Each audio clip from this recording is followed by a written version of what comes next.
Hi everyone, and welcome to a video podcast that we are doing with myself, Sandeep, Head of Product at Webtrends Optimize, and I'm joined by, if you guys want to introduce yourselves. So I'm Steve. I'm Head of Optimization, working at a company called Conversio. We're a conversion rate optimization agency focused on making clients' websites better through optimization and personalization. Hi, I'm Nigel. I also work for Conversio. I head up the development team.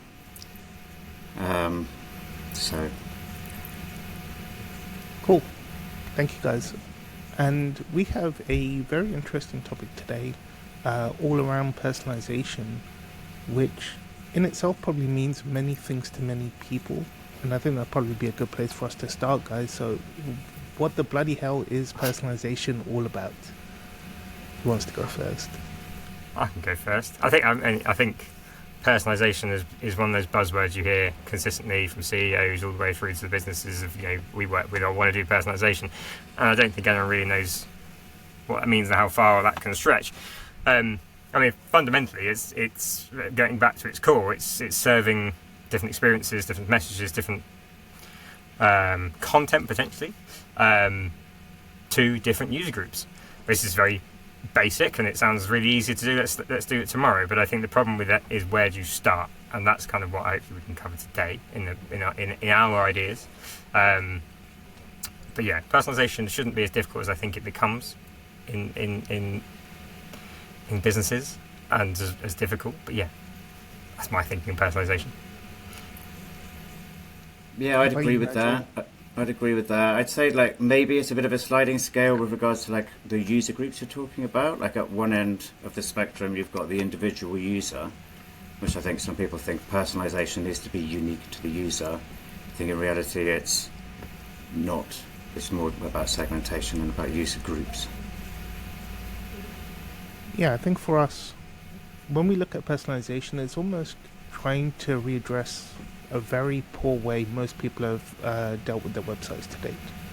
So when we're running experiments especially, quite often you're looking for a single winner. So you're saying this will be the new general experience that everybody will get. And that's been the way most people have run both experimentation programs, but product as a whole, probably almost forever. And personalization at its core is saying, hey, maybe that's not the best idea. Maybe when you have different groups of people who are coming to the site and they could be looking for entirely different things, they could need reassurance in entirely different ways, maybe we should present different experiences to those people. I think at its very core is that same message that you guys mentioned, right? Which is one experience for everyone probably doesn't make sense anymore. Would that be fair? Yeah, absolutely. And I think I totally agree with Nigel in the respect of personalization starts wide, user groups, not one-to-one. Everyone's excited about this whole one-to-one personalization. That's challenging, and I think it's where you really group those together and think about the users as groups of people. We, from an optimization perspective, we are continuously looking at experiences that potentially impact certain groups. Now that in its own right is almost a type of personalization, and there's data in those optimizations as well that feed into what a different customer set might be doing. Even if it's mobile versus desktop, I know that's not really what we're talking about from a personalization perspective, but it's looking at groups and it's refining what each of those groups it needs. Everyone's very comfortable with mobile versus desktop. The concept isn't overly different, but it's looking at groups in a different manner for personalization. Yeah, for sure. And I think if we look beyond that, does personalization work for everyone? Should it be everyone should be thinking in this way, or is it more for the kind of very large enterprises where they're sat on a ton of customer data and they have very loyal people who've been using them for many years? If you think of Amazon or Airbnb, who is personalization for? Everyone wants to personalise because everyone hears all the podcasts about personalisation, all the exciting things that happen in the personalisation world. They get sold a tool that can personalise, and I do think everyone can, to a certain degree, personalise. I do think there is a starting point and a point where you tip into it's the obvious thing to do, and you've got time and you've got resource to focus on personalisation. I think it becomes quite obvious as you're going through your journey. What I'd say in terms of where and when to start, I think the key thing you've got to consider is what resource do you have? Because personalisation does take up an element of resource. It funnels potentially optimization resource into personalisation. So have you got massive issues with your website? Is your website fundamentally flawed for all users at the checkout? Are there bugs and errors firing every single page view? Are there things that aren't working, or experiences that globally you're not happy with on the site, whether that be through data or just that you want to do something different? If you're in that scenario and your resource is tight, fix those things first, because those are impacting everybody on the site that are going through the conversion, going through to the funnels, whatever that might look like for your individual use case. Fix those things first. Then it's moving on to, right, I'm in a good place. The website's foundationally pretty good. There's always room for improvement. I mean, we run optimization programs with companies for years that continuously look for new and exciting ways to improve their journeys. But you get to a certain point where you're foundationally happy with the site, and you can funnel some of that resource, potentially optimization resource or even internal resource, into focusing on personalization, because then the groups become smaller.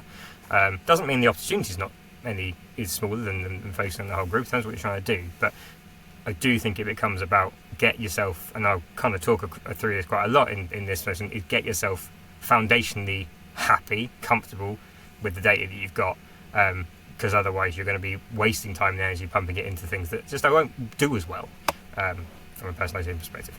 Yeah, you don't need to be a big multinational there and have that level of data in order to. There's no barrier for entry. In terms of size, it's more like Steve said, the maturity really. It's about putting the right foot forward first. I think I if feel you like were users. Go on. Sorry, if you were to tie it to the real world, I guess it's this idea of walking into a shop, and if the rails are broken, you trying to work out how to greet people and what the right pair of jeans is almost isn't the right question. It's like, go fix the rails, go fix the lighting if these essential things are broken. If the checkout only works half the time, you've got bigger problems than trying to work out how to greet people. But beyond that, as you say, Nigel, I guess, people probably are sat on more data than they realize, more useful data, I should say. 100%. Yeah, and some simple personalizations don't really require loads and loads of data, just browsing history maybe. Yeah, I think as well, I know GA4 gets a bit of a battering across the industry in terms of people not being able to use it, not finding it great, and I think there's different groups of that, and I'm probably in the group in the camp that think it's actually a really impressive movement in the right direction. Google's changed things that makes more people have to pay for it and all this kind of thing. There's lots of negatives that come with it. However, what Google have done is open up a huge data set and the ability to get to much more data than we've ever been able to get to with the likes of Universal. It's much more user focused. It's much more queryable. I would say if you are not putting your Google Analytics data into BigQuery today, start. If you're not going to do anything with it, start getting it into a database, because the longer term benefit of what you can get out of that data, not only just for site performance, but longer term into personalization data is incredible. And that's just a starting point. To Nigel's point, you don't need a huge amount of data to understand key trends around customers' behaviours and purchases across a period of time. And basic GA data will get you a pretty strong way, I believe, in this day and age with GA4, to just start collecting. If you're not, I'm sure everyone that's listening to this is collecting data, but if you're not putting it into BigQuery, get it in as soon as possible. I guess what sorts of data should you be expecting them to collect would be kind of a reasonable first steps question. When it's get data in, quite often it's like I'm already sending my page views in. We might have e-commerce tracking set up, and so there are things like product IDs and revenue unit, that kind of level of data should be flowing in for most people at a certain level. But what else are they missing, or what should be in there that they don't realize perhaps? I think from my point of view, again, back to foundations, the e-commerce tracking is an absolutely brilliant foundation. You can understand levels of intent for customers, both in session and user-driven behaviour. If you've got an add to cart set up, you know that there's some level of intent to continue that journey. That might be just adding it to a wish list, for example, but there's a level of intent they're showing you. They're showing you they're interested in a product. They're showing you're interested in your website. It may have dropped out, but they're telling you something. Them viewing a page is telling you something. So even very, very basic, I believe, GA tracking or wherever you're going to set your tracking up, to understand levels of intent through session is a great starting point. Of course, as you move into different business types and sectors, there are going to be different things that you might want to capture that tell you more about the customer, whether that be a loyalty program or or booking a slot in a grocery site. Those things come, but fundamentally, if we're just talking about what are the starting points, a very good, solid, foundational e-com track from start to purchase that tracks over time, that's got a user ID which Google will default have, gives you a real good understanding for today and also looking back across what that user does across time, which I think is fundamental as you go into personalization. And just a little bit further on that point, so what are you looking for with all this data flowing into GA4 and BigQuery? Let's say you do have your purchases, you have well-defined events, which I think are quite often the challenge.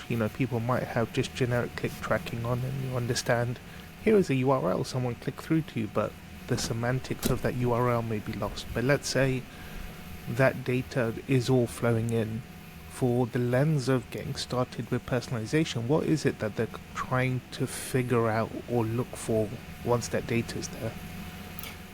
You're looking for trends. You're looking for trends in user behavior.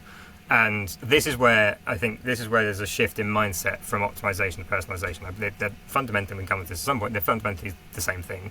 But you're looking at the user behavior, you're looking at what that user's doing across time. You are looking to group those people into different sections of traffic. This sounds complicated to say. The data does exist. I'm pretty sure everyone that's got GA4 has this data available to them. May need help getting to the crux of it, but it's there, it's sat there. But I guess an example would be, to my point around if you've got a loyalty program, it's someone that's got a loyalty scheme, it's someone that shops multiple times with you a year. Can you group those into a segment of customers? What size is that segment? And start to break it into different manners. The idea from our perspective and in terms of setting your foundations on personalization is grouping into a set, maybe of 4 or 5, depending on your business use case and what you're trying to do, of audiences or groups of customer that have key defined goals. You've got the one end that know you really well, they shop all the time, they don't need any help trying to convert, and then you've got the other end that know nothing about you. You've got that kind of scale of user group. Each user group will have different needs, and that's where what you're looking for. What are those groups? What are those? Where do they kind of? What are the differences between them, and what do we need to support them in their journey, either through the website or to make them return to the website? Can I just say, going back to the point about what data you collect, outside of the journey that they take through the site and the pages that they view and whatever, there's also stuff that you could look at, any filters that they might have applied on a PLP, any sizes they might have selected on a PDP, or anything they've added to basket, any preferences they may have shown with regards to size or style or category or gender, if it's a clothing website or something. You could also look at the search, on-site search history, use all of these things to build up a bit of a picture of what they're interested in when they're on your site as well, because there's a way of segmenting people according to their needs, as well as their behavior and how engaged they are. Yeah, absolutely. I think this kind of looks at the data and data prep. It feels like we all agree, at least, that data preparation is a very important first step to personalization. Getting your data in order. The lens feels like it's slightly different. Steve, on your side, it feels like it's very understand who your users even are. So let's try and, build cohorts of people and understand if they do behave in a reasonable, consistent way that's different to everyone else.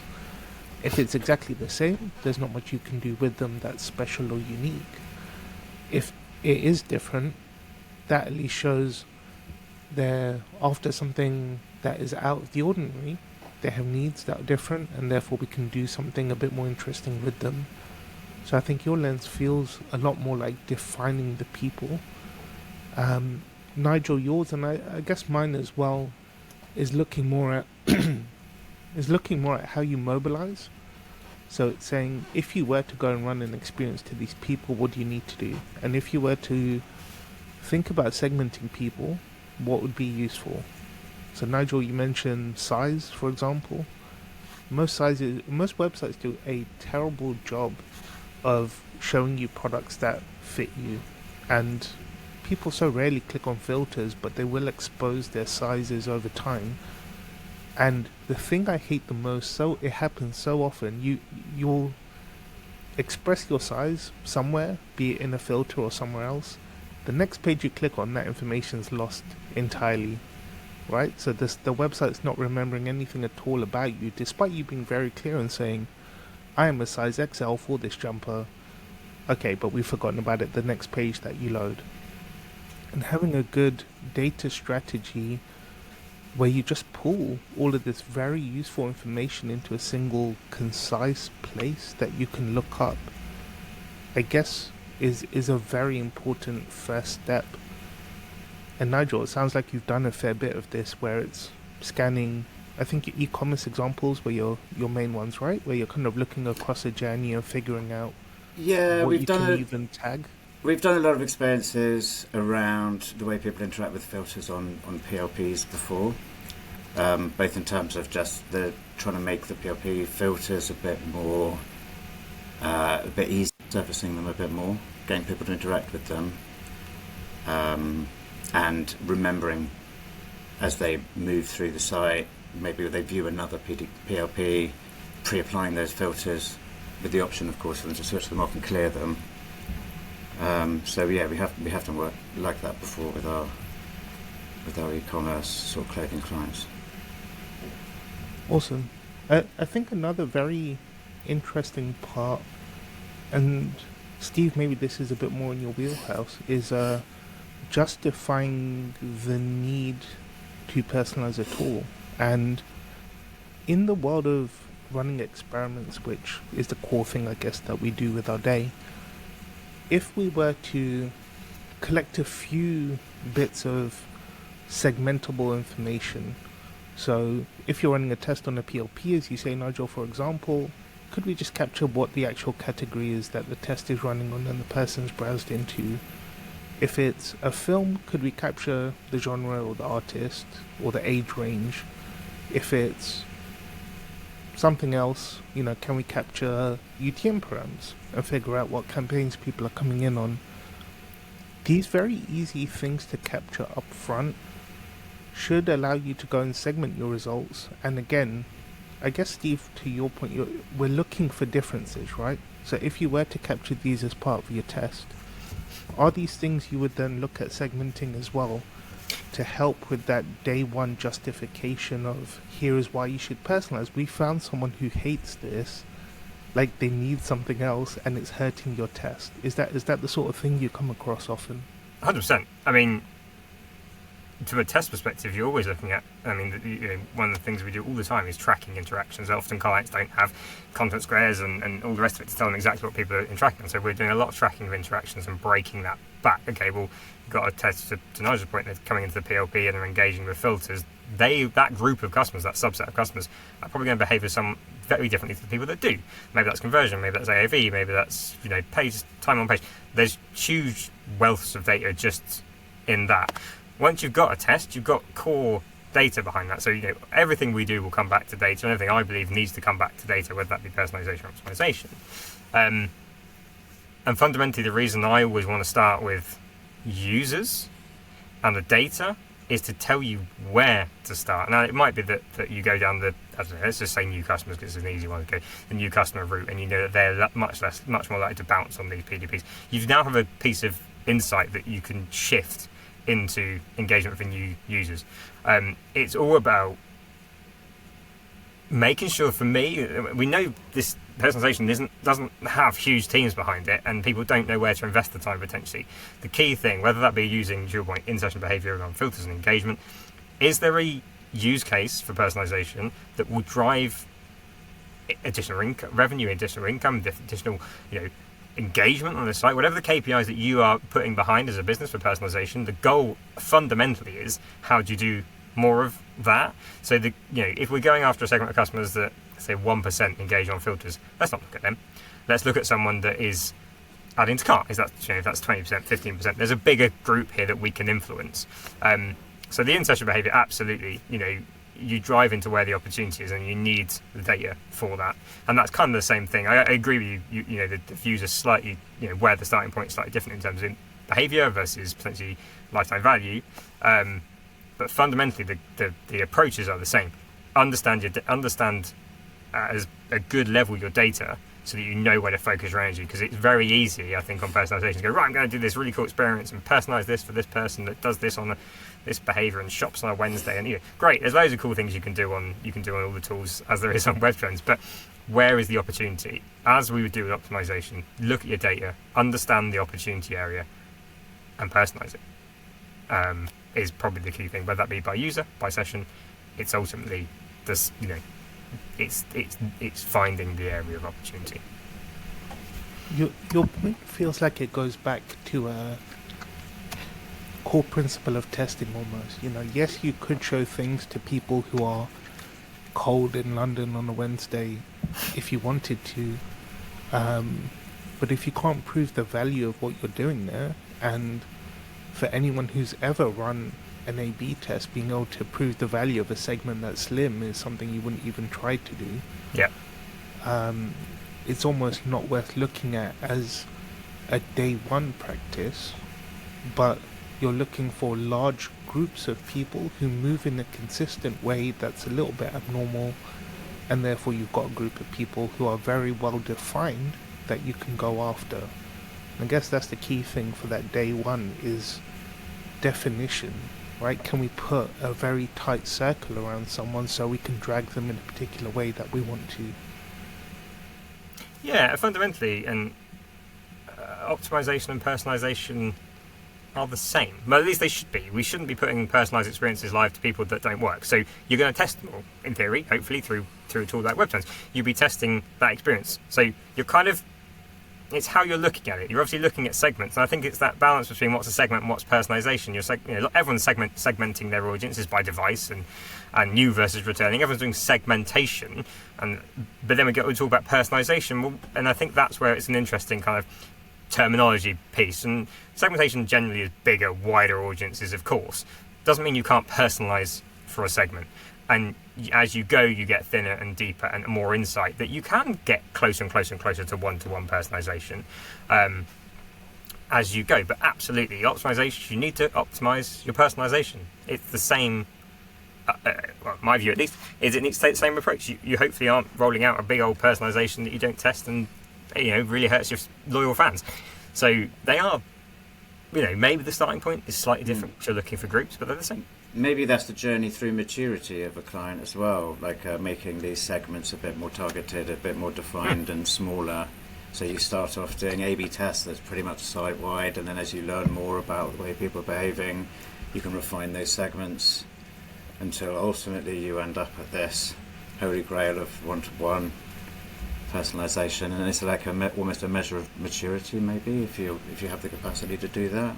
100%. I mean, it, absolutely. You've got to start somewhere, and starting with, I don't know, an experience for a really niche user group that maybe there's a good bit of data there, but is really niche, won't prove the value, and that risks personalization losing its steam. The businesses, I've worked in businesses where everyone's talking about personalization, and we do something, and it's not quite worked, and it kind of loses its steam. Well, why are we putting why have we put 50% of effort into personalization when we could have just put that into checkout optimization or designing a new PDP or whatever? There is only a limited resource, and you've got to focus that energy, to my point in the beginning, on what is the most valuable thing to do, and that the starting point is going to be wide for most people, I think. Especially for sites with smaller traffic as well, because you're just never going to get a significant result unless you've got a decent size segment. Yeah, 100%. So you'll be waiting forever. Makes sense. And, we've spoken about one-to-one personalization as this kind of holy grail, and I assume scale, this is when we're talking about scale, and it's, how do you serve many, many different types of experiences to many, many different types of people as thin as possible. We see this already with product recommendations, but why is it that personalization isn't quite the same as sticking a carousel on your site and patting yourself on the back and saying, hey, good job, we do personalization now and it's one-to-one, aren't we so great? Like, what are people missing in that conversation? I mean, product recs are an obvious one, right? They're obvious. You can get to one-to-one person, but just do it. If you've got a tool that can do product recs, do it. Continue to optimize it, of course. Bang the drum on tweaking strategies and all the rest of it, so you can get even better results out of them. But everyone does it. Everyone does recommendations. If you're not doing it, you're missing out, right? We all know recommendations drive more cash, that drive more AOV, get people around your site. They all work. It's like, do you find it sometimes like a bit of a box ticking exercise? People do the product recs out of the box. They think, there you go. But like, they're not all product recs are equal. Some are quite good recommendations. Others are always the same products, or they're not in stock, or they're not really that relevant. But once they're up there, maybe they're not. People take their eye off them a little bit instead of trying to refine them and modify the strategies or target them better. It's almost like once they're up, people turn their back. Yeah, they're up there. Hopefully, they've proved value for 2 weeks, and then they're leaving behind, and they've probably not proven that value after the 6 months. Yeah. Product recs are personalisation. Well, obviously, Nigel, if they're just using the same projects, they're not. But if they're using a good tool, they should be personalised in the respect of they're showing products that are relevant to that user, whether that be from browser behaviour, purchase behaviour, whatever you're using. They are personalised, and you're getting closer to one-to-one. It's just a bit boring now, I think, really, in where we are personalisation. Like recs are. They should just be there. It's about, for me, where personalisation gets exciting and where people get behind it is where it starts to change user journeys, taking pages away for the loyal customers that know all about your service, they know your delivery method, they know what they're going to pay. They don't need all that gumph, they just want to get straight to checkout and go that route. I don't know, new customers need that little bit more nudging, need a bit more USPs. Changing the behaviour to service people that need it, rather than it being, oh, you looked at this yesterday and enjoy this list of products. I think, although yes, recs count, I think, as personalisation and should count as personalisation, I think we need to go further than that now. And that's, I think, where everyone's done recs and should be doing recs today if they aren't already, with hopefully a brilliant tool. It is now, I think, we're in the era of how do we take that further. And everyone's been talking about personalisation for years in this industry, but I think we're in a situation where the tools are capable. The data is now set up in a way that we can get there. It feels to me, and I feel like I've had these conversations for years now. It feels like we are almost at a really good ground level for smaller businesses to start with personalization, ignoring the Amazons and the eBays that have got all this data. We're in a place where the Shopify run accounts can start doing this stuff. But Rex just do it. It's personalization, yeah, but let's do it, then optimize it. Let's do something more fun. Absolutely. I think quite often the two are confused, and I imagine people who've been selling recommendations over the years have done a very good job of blurring the lines and saying we are personalization, but in principle personalization is a discipline like improving UX on a form. It's a goal that you're working towards, and there are a bunch of things that you can try and research and do along that journey to get you there. Like improving navigation for people when you know things about them in a recommendations carousel. So the carousel is almost the what. Personalization is almost the umbrella of the goal. Completely different concepts, but they do have that kind of overlapping thing in that one belongs inside of the other. Yeah, I think as well, turning recs on that are based on your recently viewed and recent purchase behaviours fine. You can, to your point, it being a strategy, it being a discipline, you can get really smart with it these days with the ability of tool, and then it becomes personalization. Changing the slot rules based on, product 1 is going to be based on this, product 2 is going to be based on this behavior of the customer. That is where you start to turn it from, I've turned on some carousels that are showing people items that they might like or might not, to personalized behaviors. Even positioning, basic stuff, but positioning of carousels on pages where they show based on landing, UTM parameters, all that kind of thing, because those change carousels into just being a bit boring into being fundamentally more of a personalization tactic. Absolutely. And I think the principle of personalization that it feels like we all want to get to for sure, is this idea of imagination almost. So it's stepping away from it just being a carousel, even though there are fun things or interesting things you can do with a carousel that will work.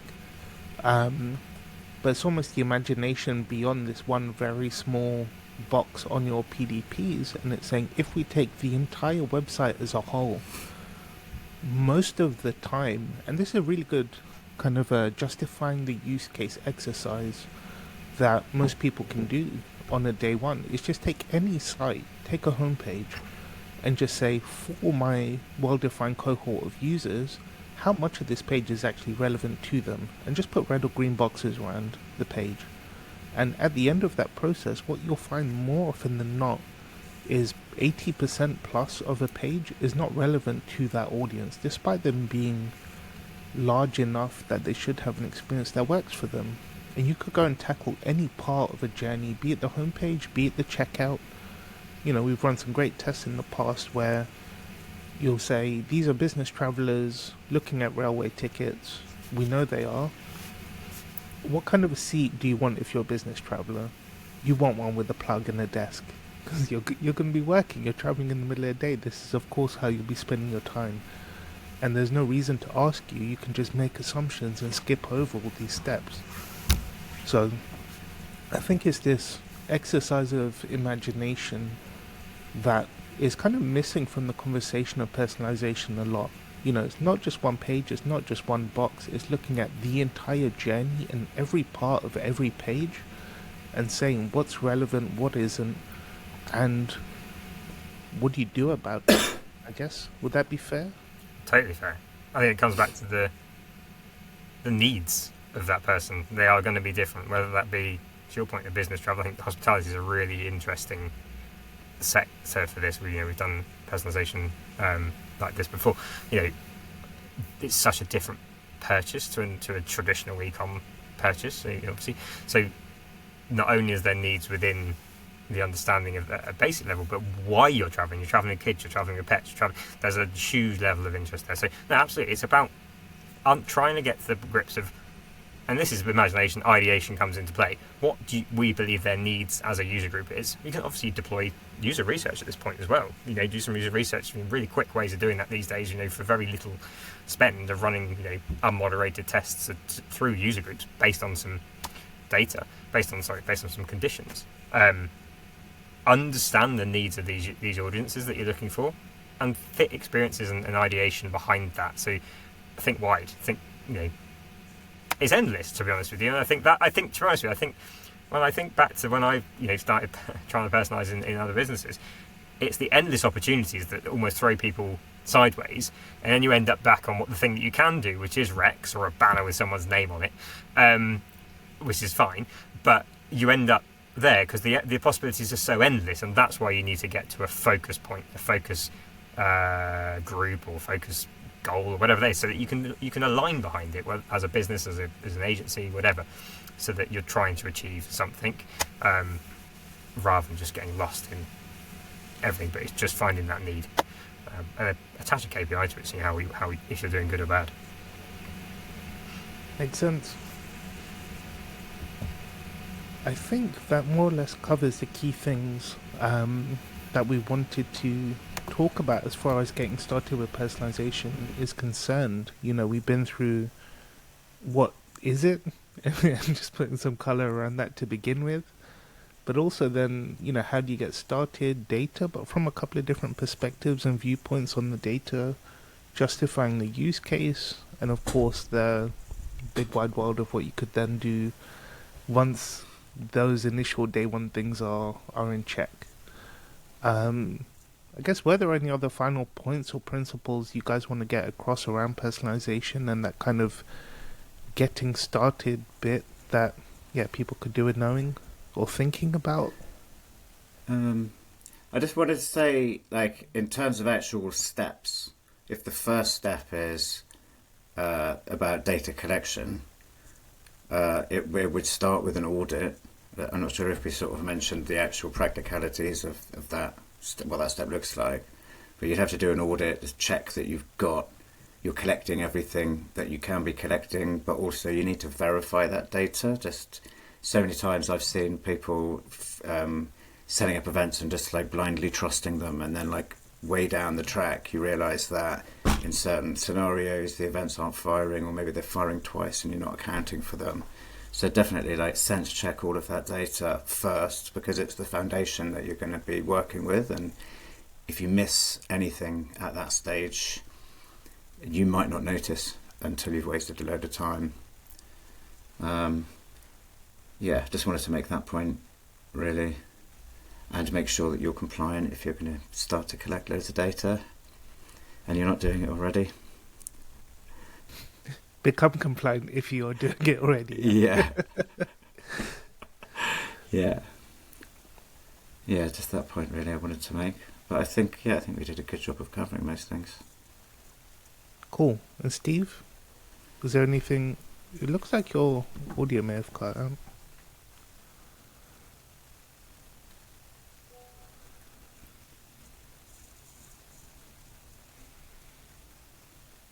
My computer decided to mute me, so I'm sorry. Got a nice little gap out of that. So yeah, I mean, I agree with Nigel. Make sure your data's collecting well, compliantly. It's not broken.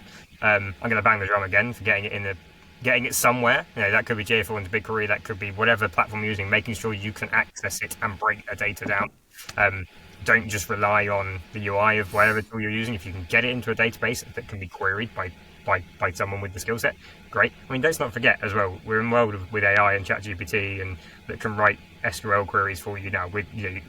Although absolutely we want to get people really great analysts, you can get to data these days so much easier just by pulling on AI tools and what have you. So I'll absolutely bang the drum again by getting it into a format that you can query as quickly as possible, because that's how you get to break foundation groups. But I think I think for me, it's the thing I'd say is get your foundations, get something to start on, and then the possibilities are endless and ongoing. It's no different to an optimization journey, effectively. Yeah, absolutely. And, if I were to leave someone with something as well, it would be that, getting started, going from 0 to 1 is almost more painful than going from 1 to 10 when you're kind of getting moving. But it is easier now than it has ever been to capture good data, to make sense of it, use ChatGPT to write queries, as you say, Steve. There is so much you can do in a very short period of time. And it's easier than ever, so there's no good reason not to start looking at these things.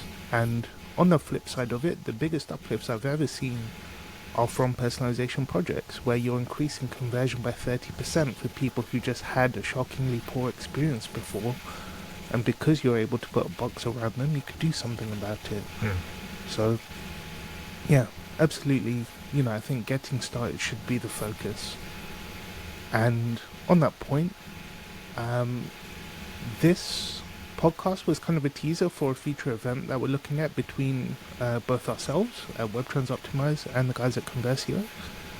The idea of the day will be a personalization sprint, which I saw as a thing that you guys wrote, and it just sounds so perfect for what we want at that day, where we can fire up some real brands, solve these problems together. So go look at the data, go look at tagging, go look at ideation, and within a given day basically cover everything anyone would need to understand as far as practice is concerned for how you can get moving with personalization.